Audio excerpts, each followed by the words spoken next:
Mama, it won't be too long. Hey, sports fans, Coach Nick here, and welcome to the B-Ball Breakdown live show coming at you, as always, after we have Game 5 of the NBA Finals. Exciting game and exciting to have everybody out here on the show. And with my guest, normally we always have Chip Clark joining us, who's a referee, but we also are pleased to have Mark Jones, who is the play-by-play man for the Sacramento Kings and a lot of the games you're going to watch on ESPN. So, first of all, Mark, great to have you on the show. Thanks for coming on. Yeah, you know what? It's great to be here, man. Coach, you do great work on your breakdowns and the conversations you have with Chip on these post-game conversations. And I love the fact that you guys are raising the level of the dialogue in the sport. It's nice to be a part of it tonight, and got a lot of great material to work with these compelling basketball games. Finals have been great. I don't talk about ratings. I don't talk about small markets. I talk about basketball. When I go to the gym, nobody at the gym or the barbershop is talking about ratings. They're talking about the great skill level of these games. Absolutely. And you know what? It's hard. My job's harder these days because everyone is so smart about the game. They've learned a lot about it. Maybe from me, I don't know. But you know what I mean? It's hard to get a good observation in there now because people are picking it all up. And, you know, Chip, I think we've done a nice job with helping people understand all the rules about, you know, with the gather step and whatnot. And so I think it's been good. I think we're going to a place where we're getting better. Everyone's getting smarter with it. And overall, I mean, if we'll talk about Game 5, I think it's safe to say that OKC just has too much for the Pacers. Is that safe? Am I out of my lane to say something like that? They feel a little bit deeper than the Pacers in those crucial moments like we saw tonight in the fourth quarter when it was just turnover over turnover after turnover after turnover. And, you know, they just come at you in waves, whether it was, you know, Wallace getting a tip in a steal dunk or Caruso doing the same, getting a steal, which led to a bucket at the end. And it just feels like they're boundless in the numbers of guys they have that can do it at both ends of the court. And speaking of doing it at both ends of the court, you referenced, Mark, the turnovers in those crucial moments in the fourth quarter. And one of the things I noticed about those turnovers, we already know OKC is elite defensively, right? One of the things I noticed too, and it works out well for the Pacers from time to time, they get to the lane, they jump, they leave their feet, and then they pass. Well, OKC is really, really good with those secondary defenders reading those passes, anticipating it, and getting in the passing lanes to really tip that ball out and get on a fast break. Then you saw one of those other turnovers. We had like 4 turnovers on 4 consecutive possessions from the Pacers. And one of those turnovers was a primary defender jumping to tap the ball away as Halliburton tries to throw it over the top. So, I mean, they're just really elite at getting in passing lanes, getting their hands active, and being able to tip those away. And that was kind of a key difference to really create separation in those key moments in the fourth quarter, in my opinion. Yeah, it felt like there's a speed difference, too, where I think that the Indiana Pacers to compete, they have to go 100%, whereas OKC is going around 87, you know, and they can kind of be more under control. But one of those turnovers in the fourth quarter out of a timeout was supposed to be an easy pass back from Nembhard back to a centering pass back to Siakam. And, you know, I have the feeling if we went back early enough, right when they're coming out of timeout, we might see Caruso signaling something or noticing or realizing what the play was because he was just on top of what was supposed to be an easy pass backwards, right? And then into that dive for that loose ball. And then that turned into another possession for the OKC Thunder. So I just feel like there's a speed thing going on here that they have an advantage with. Yeah. How many times, guys, tonight did you see OKC after 1 or 2 passes end up pushing the Pacers all the way out near mid-court to start their offense with about 12 or 10 seconds to go on the shot clock? And, you know, they're top locking, they're denying passes on the wing, there's consistent ball pressure. It's just, they just suffocate you. Their defense is so impregnable and historically so that, like you said, you've got to run, if you're the Pacers, your stuff so hard and so fast that, like you alluded to, Coach, sometimes when you do that, you're not always in control, right, when you're at 100%, because you've got to go so fast. You know, you took the point out of my mouth when I was going to say, when you're watching them run their offense, Indiana, so often, yes, they don't even get it near the three-point line. They're stuck near the half-court line, and it's rare to see an NBA team struggle with that, right? Normally they're good. They handle the pressure. And normally it's the other end. Normally Indiana is going to wear you down. It looked like Indiana was worn down by the end. Siakam ended up on his back toward the end, looked exhausted, and they kind of looked like they crashed out before OKC did. And so here's my next question, though, for you. Is there a better duo in the NBA right now than SGA and Jalen Williams?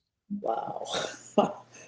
Man, it's hard to name one right now when you look at their ability to do it at both ends of the floor, right? I mean, if I remember correctly, Shea was the only player in the NBA this year that was in the top 5 in offensive and defensive rating. And from what we've seen, J-Dub's come up in the finals here.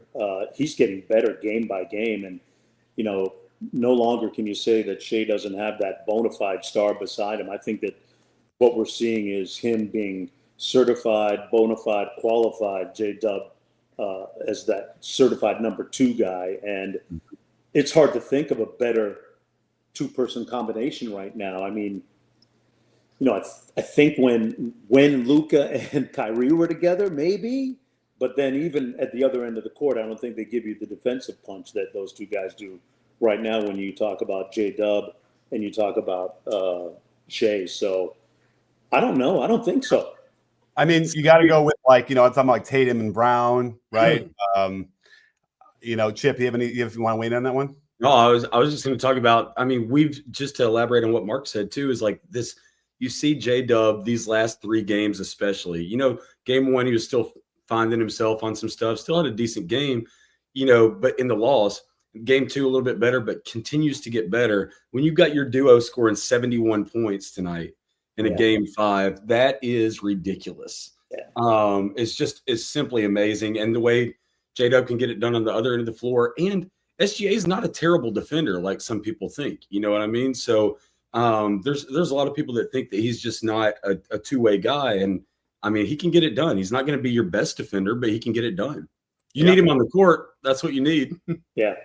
And I love his ability, J-Dub's ability to be a primary ball handler. We've seen that a bunch of times in the series where, Neesmith is pressing up on SGA and denying him the ball, and Jalen Williams takes it up court and initiates offense, gets off it, comes back, and he facilitates. So, that kind of versatility you don't find that much either. I was remiss in not thinking Tatum and Brown, though.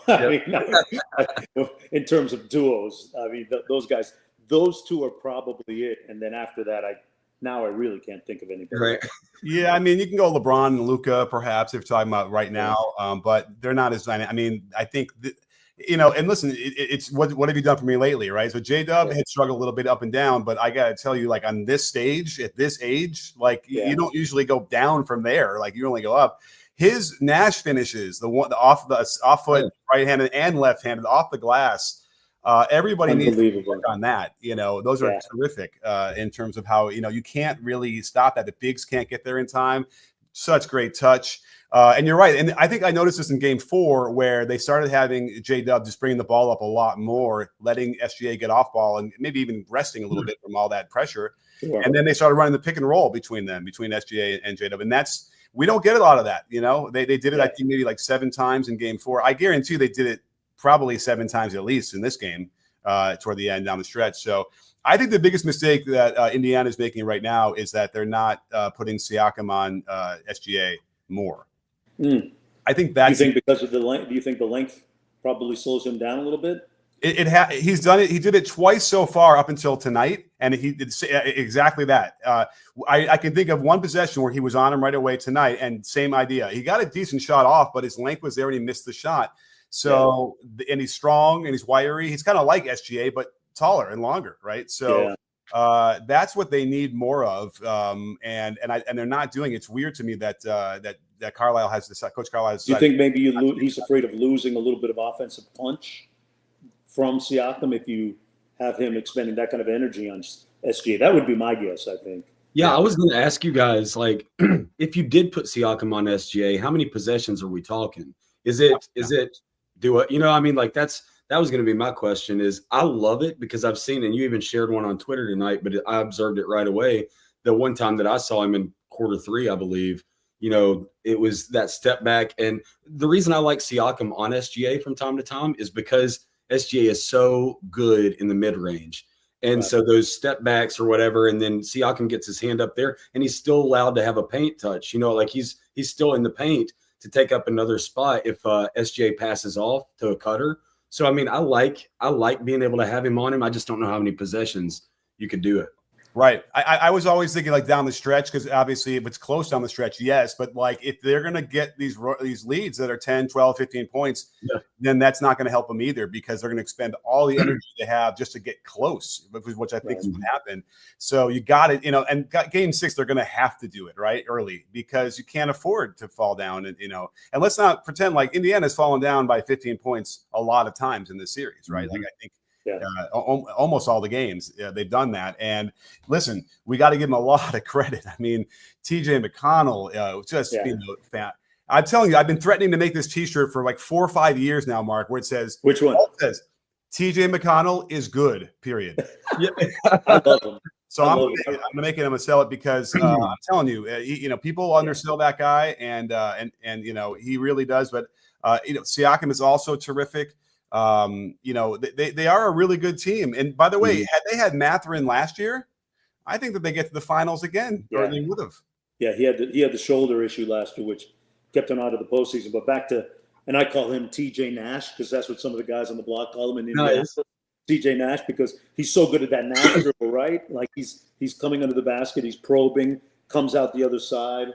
And what did he have? A 13, 14-point third quarter that basically got them back in the ball game. I did a Pacer game earlier this season, and he had just celebrated, I think, his 31st or 32nd birthday. And I asked him, I said, TJ, what did your teammates get you for a birthday, man? Was it just as simple as the rookie singing happy birthday? He goes, Mark, these freaking guys got me a cane. I'm like, what? It came from the heart, it was from a place of love. He goes, no, like those guys came. I said, was it like one of these fancy ornate canes that was tricked out with your initials? He goes, no, it was some beat up cane from an old folks home. That's awesome. He's got a lot of respect inside that locker room, though. Those guys really respect his basketball journey and what he adds to that team at both ends of the board. I was covering a game here this year, and where the Pacers were playing, and just even like I kind of just called him over to introduce myself and talk to him for a second. And I got to tell you, like TJ, he looks you in the eye, and he is attentive. I was like almost like, whoa, like he was listening to what I was saying and really into it. I mean, he seems like that kind of guy who's just I think the focus. He must have an incredible amount of focus, because he's probably my height. He's probably 6 feet. And he's going to have to try and finish over those guys. And he does. And then he'll pull up and fade a little bit. And it's like that amount of focus is so impressive to me at that size. And he's been doing it for 10 years now, maybe more. Yeah. TJ is 6'1". They list him at 6'1". Yeah, that's close. Yeah. And let's see here. Well, how old is he? Let me see. He is 32. I gave him a name. 32, yeah. So I mean, 32 with a cane. Yeah. Right. Imagine how we feel. Right, Mark? Right. Jeez. Yeah, I love to watch him play, and his energy, and he knows exactly where his spots are on the floor, right? And he's got, every time he gets the ball, you're pretty much guaranteed a paint touch. So that's going to open up opportunities for shooters like Neesmith and some second side actions. And I love the way that offense runs when he's on the floor in particular, because as you watch the Pacers, right, they stack their actions on top of actions. It's ghost screen, it's pass, it's cut through, it's wonderful to watch. And I'm thinking as I watch this series between these two teams, guys, that it's kind of ushering in, I think, it could usher in a new style of basketball where you've got to have multiple guys on your roster. There's really no big three on either team per se. Multiple guys on your roster that play both ends of the court. And I love it, because it's an exciting brand of basketball. Yeah, it really is. It breeds great basketball in these finals. Well, the biggest difference for me is, and I lament that we don't get this in the regular season, is that both teams are pressing. I said this in the last show too. And we don't ever, I mean, I guess we're just never going to see that in the regular season because they're afraid of wearing everybody out. But again, if you were going to be willing to play, 11 guys, then, you should be able Why to, not? right? And look I'm a big proponent of that. I would love to. That's one of the great things I think that's come out of this series so far is both teams picking up the opponent 94 feet. And I saw one segment in this game tonight where I think it was Ben Matherin turned SGA 3 times before the midcourt line. I mean, so now OKC starting its offense with 11 or 10 seconds to go on the shot clock, by the time they make that first pass and initiate. I just think it's a way that you can win the margins, right? When you talk about not having elite talent, not having a big three that's eating up all the cap, you can throw guys out there, your TJ McConnells and your Andrew Nembharts and Cason Wallace's and Wiggins and have them pick up guys 94 feet. And at the end of the game, we saw how tired SGA was at the end of, game 3? Mm-hmm. He was exhausted. Mm-hmm. And, you win margins, you win a couple possessions. There's 6 points. It matters at the end of the game. Yeah. Now, really quickly, Chip, before I forget, is there a call or two we should kind of get into and discuss? Listen, I have forever pissed off I think both sides. But I guess I'm a homer. I won't tell you what they were accusing me of doing to people on the OKC team because it was not suitable for work. But all I'm doing is trying to provide analysis that's whatever I could see one way or the other. But man, what do we? Is there anyone want to talk about real quick? Yep, real quick. And I think we should do this because me and you and I agree with each other a lot on plays. So why don't we pick a couple of the ones that you and I have disagreed on tonight? Because we disagreed on a few of them tonight. Okay, well, let's start with the Dort one because I dipped my toe tonight thinking, okay, let's see what the crowd's like over on Twitter. And it's it's a hell site. But anyway, it was the one where Dort tries to get out of the way on the Nembhard drive. Mm-hmm. And I was a little sympathetic to Dort because I felt like he kind of it was almost a pull the chair moment where he got out of the way. I'm calling foul on that. I don't think it was massive contact or like whatever they used. They used some adjective like that, and I just didn't feel like it was a lot of contact. And I could see why they could let it go because he was still pivoting to get out of the way. Have at it. All right, so yeah, in this situation, this is a pretty clear cut one for me. Dort doesn't obtain a legal guarding position, and the extended leg into Nembhard's path as Nembhard elevates to shoot. He makes contact with that extended leg of Dort. Even though Dort is trying to pull the chair a little bit, his leg is still planted there. Contact to Nembhard's lower body, turns Nembhard in the air, affects his rhythm and balance. In my opinion, that has to be called. So that's one that I think, and the reason we have to talk about that one is not only because we disagree with it, because it directly led to Carlisle getting a technical foul. Right. And Carlisle is usually, correct me if I'm wrong, but he's usually pretty level-headed when it comes to this stuff. In fact, he just made some incredible remarks about the referee crew from last game, even though they lost, and then came to Scott Foster's defense talking about he's known him for 30 years. He's an incredible official, and the hate that he gets is just ridiculous. And then you see him in the first 5 minutes of the game get a technical foul. And in my opinion, I think it was one of those things that was warranted. It was one of those things he had a point on. I thought that one could have been called. And again, all three of these officials on this game tonight, friends of mine, I love them. They've done a great job helping me in my ref career, all three of them at bits and pieces of my ref career. But I can call a spade, and I think that one should have been a defensive foul on Dort. Mark, I guess you agree? Yeah, I agree with it. I remember that play definitively, how I remember Nembhard, and, they talk about legal guarding position or not, and how Dort's lower body impacted Nembhard, and it wasn't deemed. Usually the defining point is whether it's marginal contact or not. Is that right, Chip? And that did not appear to be marginal contact to me because of the impact it had on Nembhard shooting the basketball. So it didn't look like he was in the legal guarding position, and the contact impacted his shot. So I would say that's a foul. And that's what we talk about on the show all the time, Mark, is the result of contact, is whether or not is the difference between it being marginal or illegal.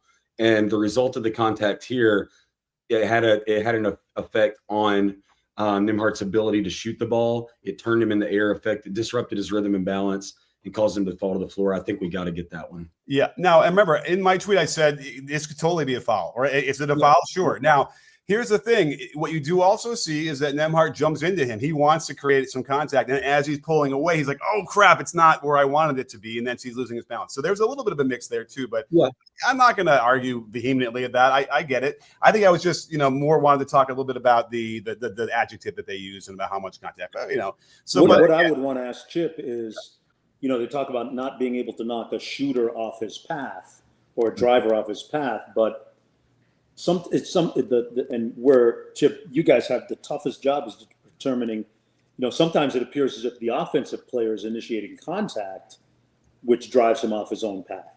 Although in this case, I'm not sure that was applicable.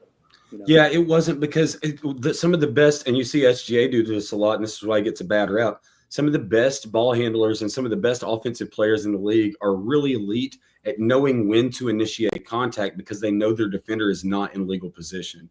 And as long as they don't initiate that contact in what the NBA deems as an unnatural or abnormal way, then they're going to be able to be the beneficiaries of a defensive foul call, because they know when to attack and initiate that contact with the illegal defender. Nice. And in that case, this happened here, and so that's why I felt Nimhart should have been rewarded for with the defensive foul there. All right, and we had a couple other ones. I know there was one that we disagreed. I thought SGA went strong to the basket at the front of the rim, and I think it was Siakam got both hands on him in the air, and they let it go, and then they come back down the other end, and then I believe Siakam gets a call. That also felt like maybe that could have been let go as well. Do you remember though? There's like yes, I do. And that Siakam foul, I remember I told you I wasn't in love with the one that he drew. Yeah. I think was it gosh, who was it from behind on the Siakam play? Turner? It was who? Turner? No, Siakam Hartenstein. Hartenstein. And so that contact from behind and then off to the side kind of. I felt like Siakam was pretty much jumping away from contact instead of the arm of Hartenstein pushing him off that spot. And notice where the whistle came from. You hear me talk about it a lot on here. The whistle came from Mark Davis in the trail, who's the farthest official away.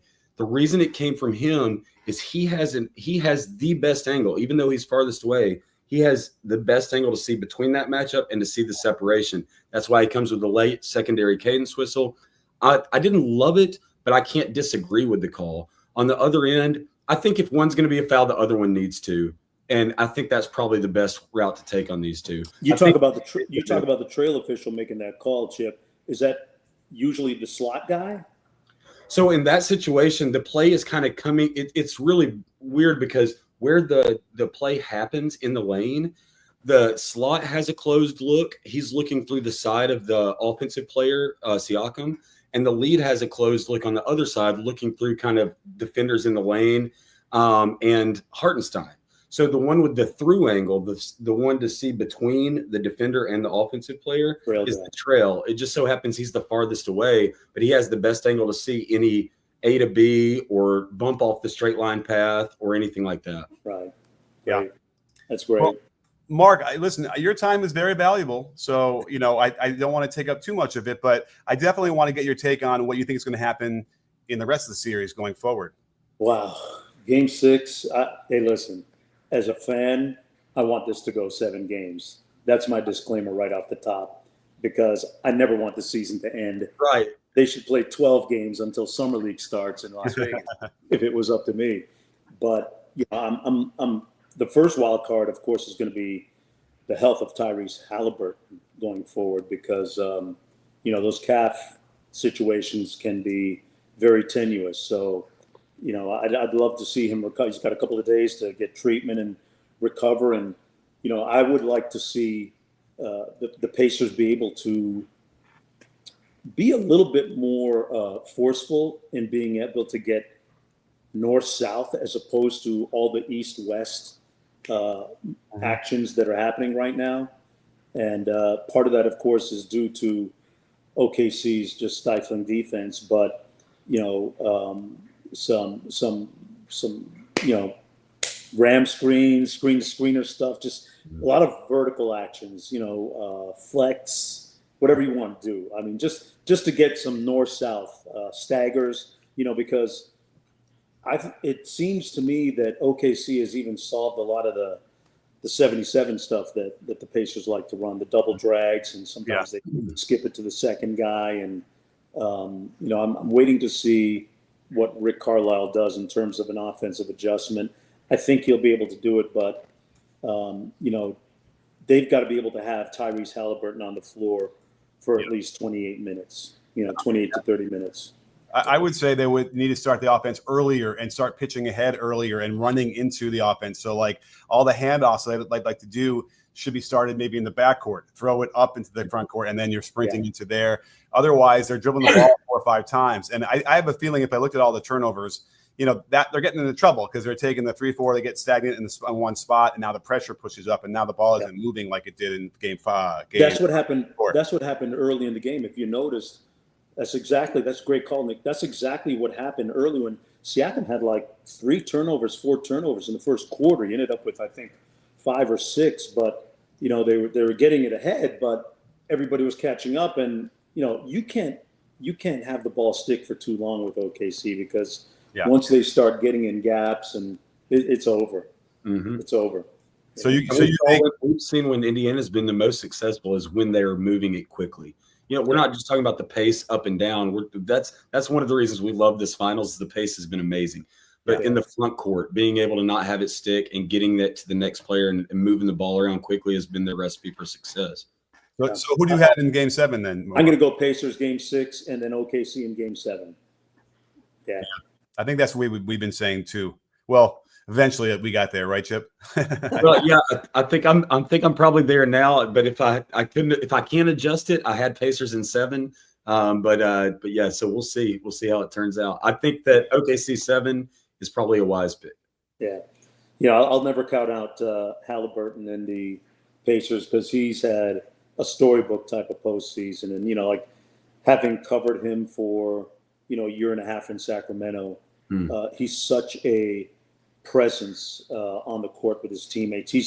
He's got that, I like to call it that Kemba Walker type of connectedness where guys just want to be around him all the time, and he's the type of teammate that you don't want to disappoint. So I think his injury might even be a little bit of a rallying point for them, and I think I was talking to one of their coaches about this. Getting him off the ball a little bit more will probably make it a little bit easier for him.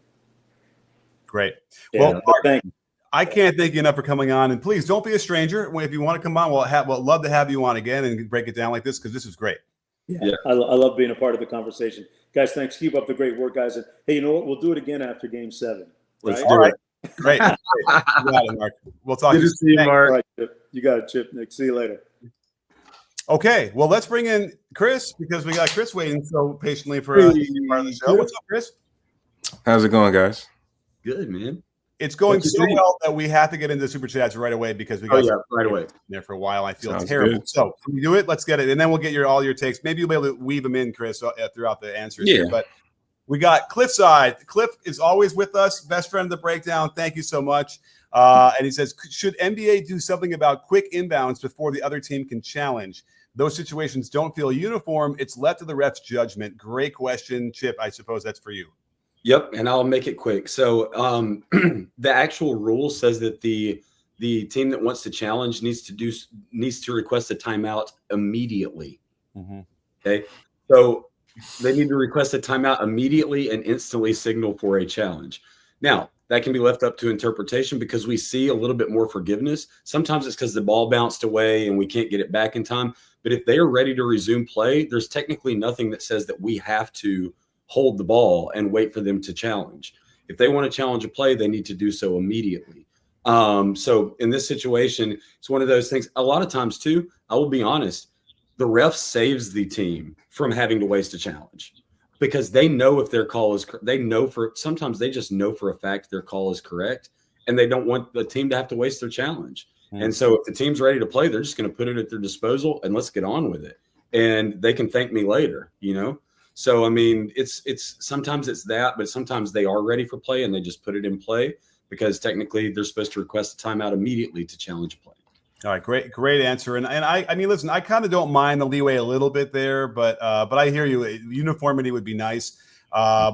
Someone recommended, if you see if once the player does this, boom, they have to do the review to stop them from like just requesting reviews all over the place. That's interesting as well. I love that recommendation, honestly. And gosh, who was it? Somebody will have to tell me in the chat, but somebody on TV recommended that. And they also recommended that. So anytime a player does it, you have to challenge it. And then if they do it excessively after they've already lost all their challenges, it's just like requesting an excessive timeout and they get a technical foul. And that will put a stop quickly. Yeah, to all the players just randomly twirling their finger when they have no clue what they're talking about. And by the way, I swear to God, at some point in maybe 10, 15 years ago, they played around with the inbounding the ball. But not that the referee didn't have to touch it, because I feel like maybe is it FIBA? I feel like there's some league where they run out of bounds and quickly throw it in. I swear the referee NBA did some version of that at some point, and I kind of liked it. It really picked the pace of it up, and people were getting it out in really quickly. So all of that is great. I feel like they're losing the young crowd because it just seems interminable and boring, and so many breaks, and doesn't, even though it's fast while it's going, I feel like they could pick some pace up in little parts there, which then would probably necessitate getting rid of the reviews because that's what takes a lot of the time. Right. Anyhow, let's get to our next one. So thanks, Cliffside. Thanks, Cliffside. We got Sneaky Dipey, who's been a recurring character on our show for a while now. Thanks so much. Great to see you. Probably the best defensive sequence I've ever seen with those consecutive steals. And I agree with Mark. Isn't it wild how far back OKC pushes Indy? Yeah.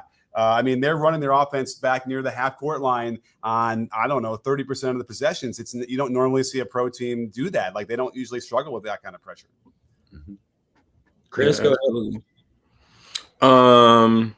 I mean, yeah, I agree. They've extended their defense all the way up past half court once the ball gets inbound. Indy has tried to do the same thing to OKC, but particularly in the first half, it seems like it affects Indy more than it affects OKC. OKC tends to get their second wind in the middle of that third quarter, but they're usually down by that time. So sometimes it's a little too late. No zone. We haven't seen anybody really play zone. Nope. Yeah, I feel like you should mix that in, especially a little bit more, just to throw off Shea, or not. I wouldn't even say Shea at this point. I'd probably say Jalen Williams. Yeah. Well, I feel like they did 1, 2, 3, and OKC instantly called the play where they screen the inside balls or inside screen the two guards, and then the guy splits the middle like Moses down in the Red Sea.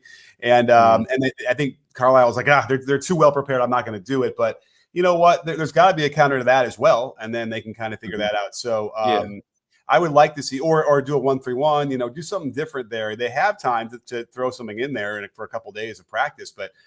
And by the way, that would probably, if they did a 1-3-1 or something you hadn't seen, I think that would shock the heck out of OKC for at least one possession. And, you never know. So I would recommend, you got to pull some stops out here, especially if you're going to press and whatever. It'd just be another way to muck up the game. All right. They're one loss away. So everything should be on the table right now. For sure. Yeah. You have to throw it. Now with Andrew Zhu. Andrew hasn't been part of the show for a while, but so great to see you. Thank you so much for being part of it. And his take is Nembhard is cooked. He had a pretty bad fourth quarter. It wasn't great. Now what happened in the fourth quarter exactly? What did he had? Was it 2 turnovers in a row? One wasn't great. So his fourth quarter numbers were, and let's see, that's already up. So he was 0 for 2, 3 turnovers. 3 turnovers. And team high -7 in that quarter. So that was rough. Yeah, finished -12, 36 minutes, 3 of 8 for 7 points, only a few assists and few rebounds. Yeah, and they needed him because obviously Halliburton didn't come through either, injured, whatever. Mm-hmm. They needed him, and Nesmith didn't come through either, really. He's okay, 14 points. So that was and they were there, right? I mean, it was TJ McConnell did not step up either. So they could be encouraged to some degree that they were within a few points late in the game. Well, they got it within 2. Yeah, and with most of the people not playing well. I mean, I'm not even sure Siakam's game was What did He he had have? a pretty good game. That third quarter is where he had 12 points in that third quarter, I believe. According to this, wait a minute, that can't be right. Let me see. No, I think it was the fourth quarter. He had 14, 5 for He had 5. 14 in the fourth. Okay. Yeah, he had 2 threes and 2 rebounds, an assist, and a steal, and a block. Wow. So that was the fourth quarter. Third quarter didn't do too much, but He had a sequence where he was scoring and then he blocked Shea. Like he controlled the game for a few minutes there. Yeah. I mean, listen, it's a good team, but they're not as good as they don't have a SGA and they don't have Jalen Williams. Like they kind of need both of those. They need at least one of those. Mathurin every once in a while, right, plays that role offensively. Yeah. But he just seems a little bit out of sorts. He gets some fouls. He kind of gets confused, and then he's sort of the focus breaks. It's tough. He's so young. It's hard to blame him for that.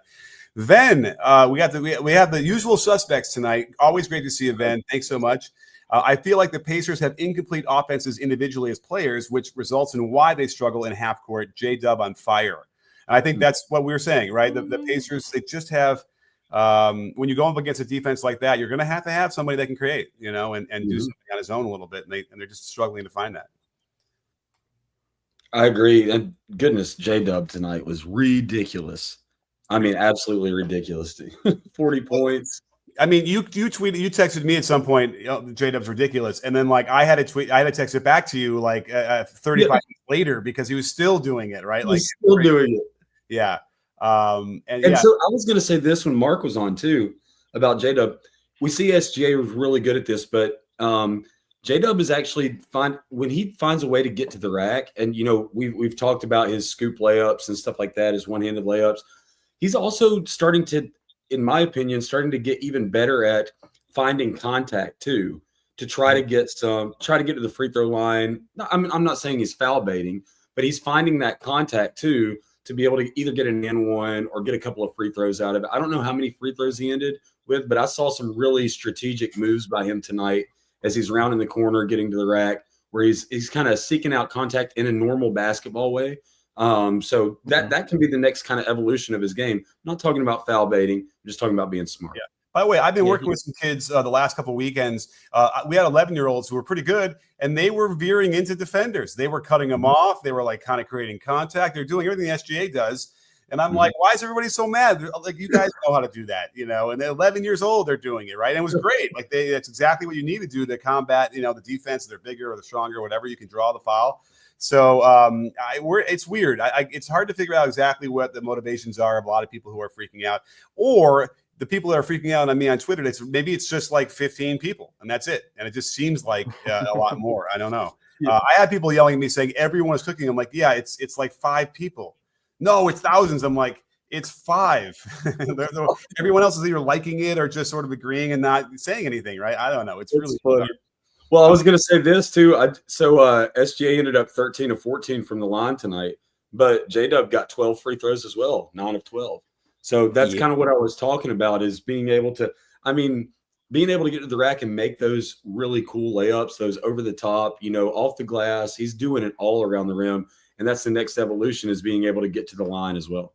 Yeah. Also, free throws almost even. I think OKC had 2 more. And then fouls are just about even as well. So again, we hate to look at that as some sort of, because I know people will say, well, if you drive so much, you should be getting fouls. And if you don't get them, then that's obviously a problem, which is not. We don't know.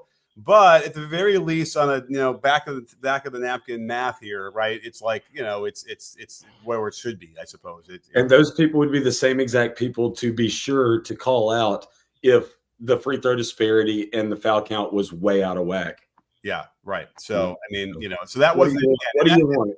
I do feel like, for the most part, for Game 4, I think where people were still willing to say it wasn't. They didn't. That wasn't the calls that decided the game. I'm livid. I'm upset. The referees are terrible, but they didn't decide the game. So I think we at least got that far where they weren't willing to blame it completely on the refs. And then certainly tonight, I think that they had their hands full and they did fine. It was really, they did well.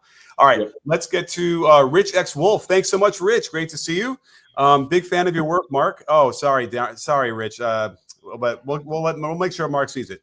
Even as a Warriors fan, got none but love for you. But got to ask, besides being fine, how great is Kate Katie Christensen. Damn it. I don't know what even that means. Is that somebody else? I know. I really, you know what? I thought I saw that comment. Rich S. Wolf, I thought I saw your comment pop up when Mark was on here, and I meant to ask it, see if we could look for it while he was still on, man. I know he had limited time with us tonight. Who is this? Who's Katie Christensen? Isn't that his co-announcer on Kings, right? Oh, if that Probably. is, she is great. Yes. Gosh, I forgot her name. That sounds right. Yeah. Yeah, because she is great. Like I really, whenever I tune in, I don't usually listen to audio, but Mark's on, I will.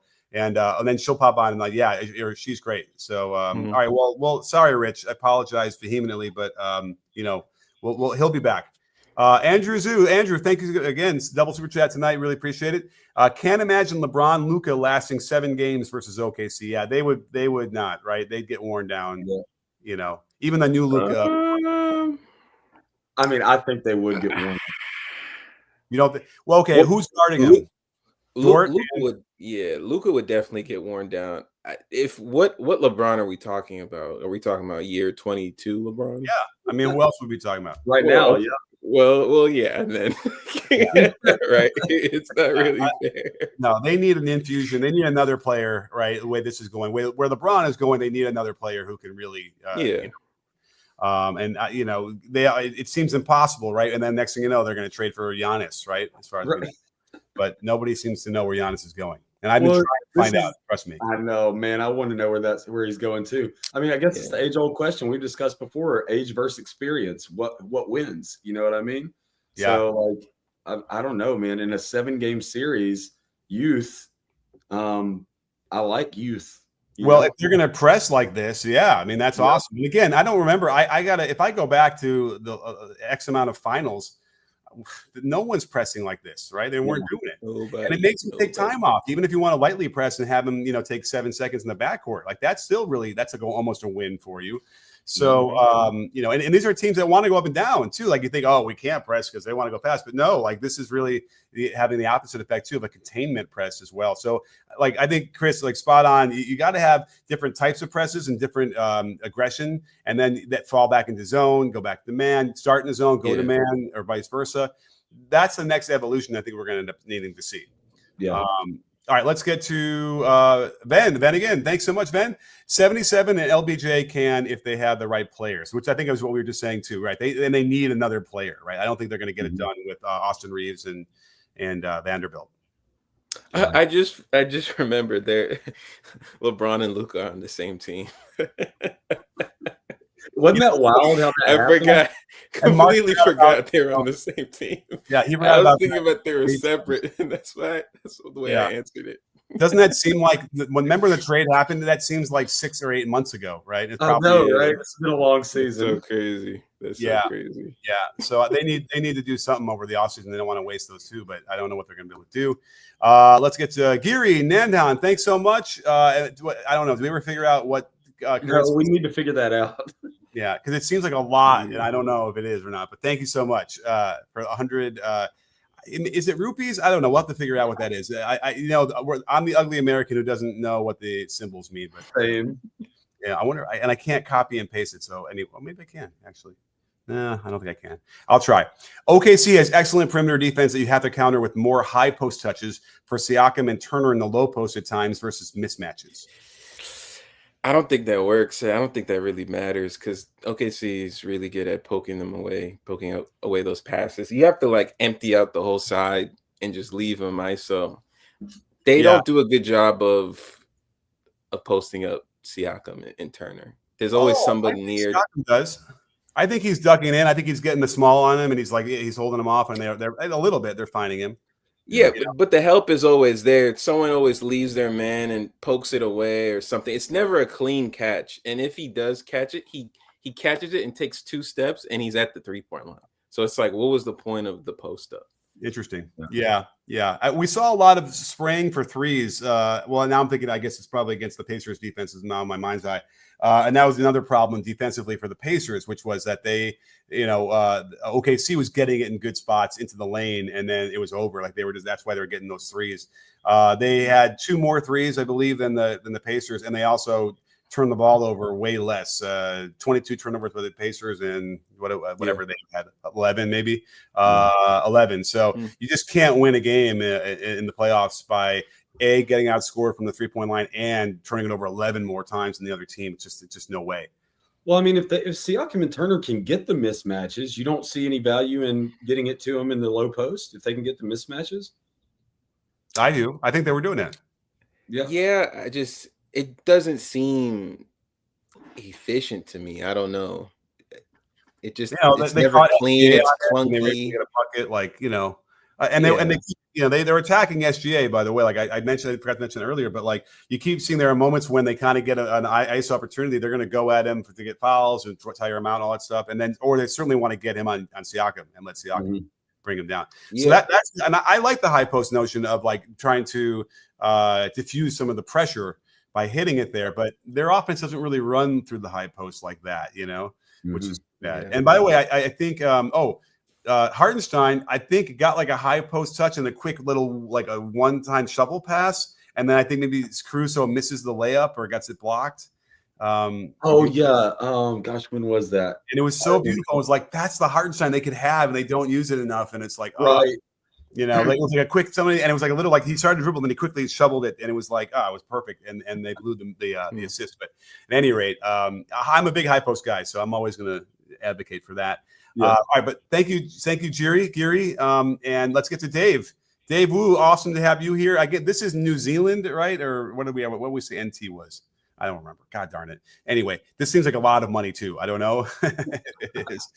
But thank you so much, Dave. J-Dub has arrived. He's a 12th pick, and Chet was a second, not the other way around. Also, props to Neesmith. That putback was insane. Okay, yeah. Was that a loose ball foul? Chet on the Neesmith putback over. Okay, I believe that it could have been. However, one of the things we'll look there because we did see Neesmith's kind of arm on Chet's shoulder, right? His off arm, and so in my opinion. What we have to look at here is Chet already reached the top? Like, did he actually jump for that? Was he going to get any higher? Or did J-Dub did Neesmith actually use his off arm to lift himself higher off of him? I don't think he did that. I think Chet may have already reached his peak. And this was Neesmith just coming up to make an absolutely insane play. I like a no call there, but I do understand how some people may feel like a loose ball foul should have been called. Okay, that's that they would yell at you for wishy-washiness on Twitter for that. They would absolutely do that. I'm not trying to ride the fence on this one. I will say that I support the no call on this. I think it fit the game at that moment. Okay. Yeah, Coach, do you have the play? I didn't grab it because I don't know. I was probably heading up to the office to try and get all this set up, and I was like, I'm kind of listen. I don't know if I want to deal with it right now. Right. What I say is.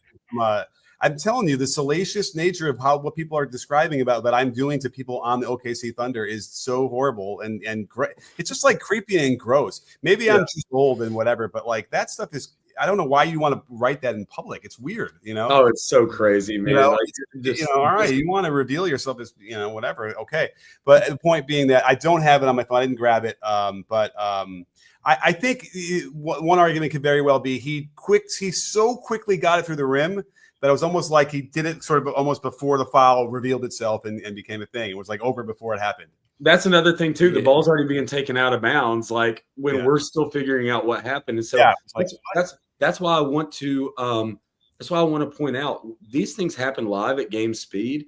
And does this call fit the game right here? Would this have been something that's obvious to everybody in the moment? I don't think it would be. We go back and we look at replay and we can nitpick and say, should this have been a no call? Should this have been a call? Like, did he do this? Did he do that? And that's why we review film as officials. And these officials are going to do the same thing to see if that was a miss, how they could be better on that. But in my opinion, I think that no call fit the game right there. He flushed it. It was a really good putback. I don't think Chet really had a chance to grab that rebound either, no matter what. And so I like just letting that one go. I think he got a boost though. I mean, I definitely used Chet a little bit to get up. I think the rim was, like he was looking at the rim. He was up there. He was up there, man. That was insane. Yeah. All right, let's get to our next one. We got a bunch more to get through here. So then, thanks so much, Van, as always. How would you guard SGA and avoid fouling him? So it's like a multi-part question. I will say, like, we'll go back to Siakam. Siakam's, for some reason, it gets a little leeway against him. He gets kind of handsy in the few, 3 or 4 we've seen. He's able to kind of reach in there, and he's just so strong. He's got a lot of that tensile strength, that core strength. So I think that's just have him guard him more. And again, there goes the zone notion, right? If he shoots a 3 on your zone with the hand up, okay, I think you take your chances with that. But the zone should be pretty good against like any of the mid-range pull-up stuff. And so that's what I would try. I'll play a little bit. What do you guys think? Yeah, I mean, I think he was asking more in general about like anybody you put on him. How do you guard SGA and avoid fouling him? Like, how would you do it if you were guarding SGA? So my answer to that would be you got to show your chest. Like, show your chest, keep your hands out of the cookie jar. You got to slide your feet. You got all those fundamentals we learned when we were kids. Like they become even more apparent when you're guarding somebody like an SGA who's shifty. Are you going to get beat? Yes, from time to time you are going to get beat. But you can't compound that error by then fouling him, bumping him off his straight line path, leaving your hand in, leaving your hand on the shoulder as he's trying to go up to shoot. Like, I mean, those things compound the issue, and that's not how you do it. You got to be able to be quick on your feet, sliding your feet, maintain guarding position in his path. He's going to be shifty. He's going to go the other direction. You got to be able to stay there in front of him and show your chest. And that's it's easier said than done. Believe me, as somebody who is a good defender myself, I wouldn't be able to stay in front of him, like at least with any consistency. But I definitely, that's how you got to do it. And you just got to take your losses when he gets by you. I'd probably just give him space and dare him to shoot 3 every time. Seriously. Oh, interesting. Yeah, going under screens, but he doesn't really use screens that much. Right. I would a little bit. Well, then he's going to attack downhill. You give him that space, he's going to take it. I like to find out. I mean, you don't have to give him. That is true. 10 feet, but you can give him like 5. Yeah. Playing Siakam on him is interesting because they take Siakam out early, right? 6-7 minutes into the game. Mm-hmm. So trying to match up the minutes would be interesting. How if Carlisle wants to switch how he's going about that, and how much of those minutes are you going to give to Siakam and give to Nembhard, right? So it's tricky. But it's game 6, right? This is really your season. So I would probably start the game off with Siakam guarding him. No choice. Put a bigger guy on him. They give him the 5-minute run, then take Siakam out after that in both first and third quarters, and you could still do that. And then you had Nembhard on him, because again, that's a bit of an ace in their hole. He really is good at it, but there were moments tonight where it's just like, oh, he hit that, and it was like maybe not even, it might have been a 17-footer, but it was like a multi-dribble move, spin, whatever. The guy's just desperately trying to get a hand up, whatever, and he's just, he's 6'1" or whatever Nembhard is, right? Or 6'2". And Shea is 6'. No, Nembhard's like 6'5". Oh. What? He's taller than you think. Wow, he's like 6'5". 6'5". Like he's Bain like a 6'5", right? Yeah. Say it again. Isn't Desmond Bain 6'5"? Yeah, he's close to 6'5". He's like 6'4", 6'5", but I'm pretty sure Nembhard's like close to 6'5". He plays like he's 6'5", 6', but like Nembhard is 6'5". Oh my God, he plays like he's 6'2". I'm sorry, Andrew. He does. That's when I used to watch him in college. I was so confused. Like, he's 6'5". And I'm like, college, they lie about the heights and stuff. Yes. But when he got to the NBA, he was still 6'5". I was like, okay, maybe he was. All right, I got to try and find maybe. When I was covering that game when Indiana was here, maybe I have some footage of the warm up or something when I'm near him or something. Mm-hmm. I'll just try and check it out. All right, Cliffside. Thank you. Cliffside's going to bookend our super chats, I guess, tonight. Thank you so much, Cliff. This OKC run looks like it's going to last a while. Which team in the West can challenge them in these next few years? A fully healthy Dallas, maybe? Wow. I don't know. I mean, AD is not fully healthy. And I'm the guy who always says people are healthy, and I'm going to say he's not going to be healthy. But I don't see Dallas, but I could see Houston. I could see Houston, depending on if they make a couple little tweaks to the roster in the offseason. Well, they're talking about maybe getting KD, right? And the problem with that, I don't mind that because you can get Dylan Brooks out of there, which I think needs to go. But I wouldn't want to trade Jabari Smith, and that's the key. Oh, no. To go out. But they don't. He does. Man, Udoka doesn't play Jabari Smith, which is I don't get it because he needs minutes. He needs That's minutes. why He's so talented. You remember that the movie Moneyball? Yes. Yeah. And so the manager wouldn't play this guy that that he wanted to, so they just trade the guy that was playing in front of him. He had to. He had no choice. He had no choice. Yeah, that's why. So Dylan Brooks, because you're right. It's by the way, it's hard to give them minutes now because you have Dylan Brooks, you have Thompson, you have Eason, and you have Jabari Smith. So I would get rid of Brooks. I think he's the guy that's kind of the ceiling there. I think he's fine, he's okay, whatever. But I think if you could run out lineups with like Amen Thompson and Jabari Smith and then Eason, those three, I mean, it's like lockdown defense. Like no one's going to score on that team. And Thompson's getting better and better on offense. I think Jabari Smith is really good on offense. You know what I mean? And they already had Şengün. They already have Van Vliet. So that would, I think Houston's probably a good call for who can challenge. Anybody else? I don't see Houston. I think they're too young. As is, if they make some trades, then who knows? Yeah. I mean Denver, if they make a few adjustments, they went to Game 7 with OKC, right? They took them the furthest so far. The Mavericks, I do agree with the Mavericks. If they are healthy, I think they do have a chance. Just because the year before, like last year, right? They beat them, and they didn't have the same size that they have now. They have better size. I know Luka was Luka, but if you have AD, you have Derek Lively, and then Cooper Flag. Cooper Flag is really good. All right. Yeah, that's true. They have a really good front court. If they rebounds, defense, I think they have a really good chance. I mean, Cooper Flag against the NBA players in where they were prepping them for the USA was handing it to the NBA players. He's really good. So really good. I have a feeling, he gets in the NBA court. You're going to see a guy who's going to and like dishing, like he was like almost running. No, I have a comparison. It came to me the other day. I think Cooper Flag could be a better Pascal Siakam. That's my comparison for him. Okay. A better Pascal Siakam. All right, because I don't even know if Flag's gonna be able to shoot very well. That's the thing. Like if his shooting can get better, he does everything Siakam does basically. If their games are really, really close, if you look at the film, their spin moves, their handling at the top of the key. That's a good call. He's just a better passer.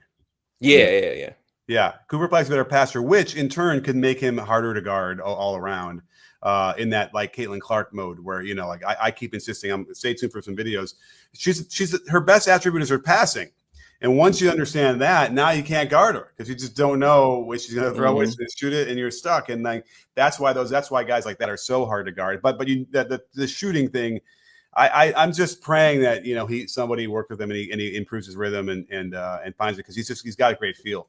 Absolutely. Anyway, so I guess that we're going to discount the Lakers. We're going to discount the Warriors, I guess, unless there's some big deal happens between those two. Well, I will say this. If the Warriors can get someone on that bench, I don't know if they do with Kuminga or whatever. I don't think OKC has the tools, but man, Steph's shooting, if they just have the right pieces around him, it's unstoppable. The gravity, the amount of pressure that he puts on teams mentally to have to when he's running off a screen, 2 goes to him, 3 goes to him, whatever. The communication you have to have on every single possession, I think that would definitely put a strain on OKC mentally, and they have a great chance to beat them just off his shooting. They start running all those guys at him, and they can wear him out as well. that too. Whatever. And he already broke down in the playoffs, so it's rough. That's why they need to find not another Steph. And then and Butler is kind of that way, but Butler gets disconnected and then isn't aggressive, and it's frustrating because he can do it all the time. So, but you know what? Give Butler maybe a whole training camp and a chance to really get acclimated. They were elite for that stretch when he got there. You can't deny that. It was a big enough sample size of 20 games.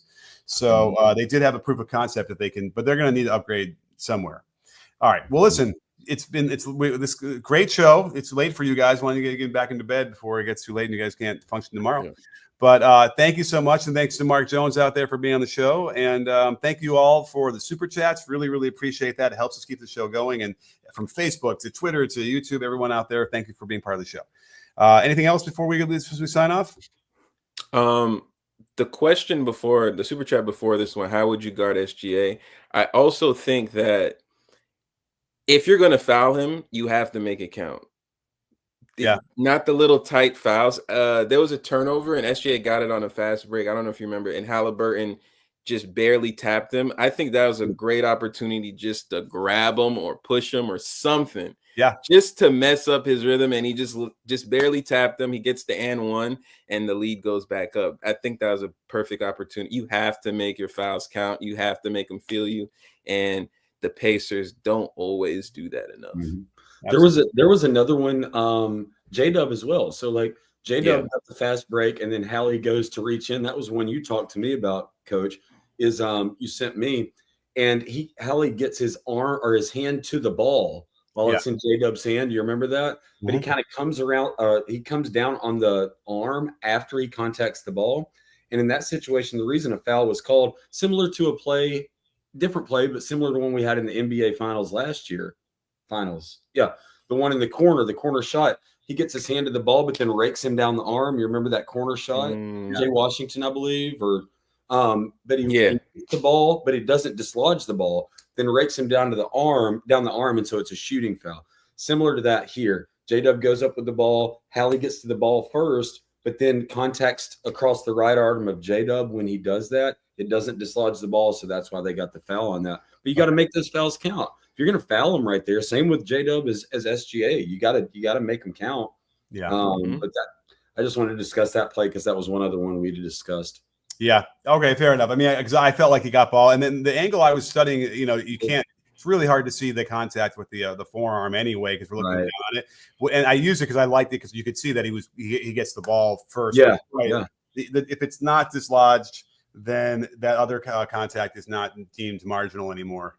Or incidental. So fair enough. All right, but good call. Well, thanks for that's why you're here. Well, hey, last thing I wanted to say, I repped some summer league games tonight, and I saw a team run slob play, blind pig to perfection, hammered it down on top of somebody's head, and I knew you would appreciate that. All right, hey, the triangle lives. Was it Steve?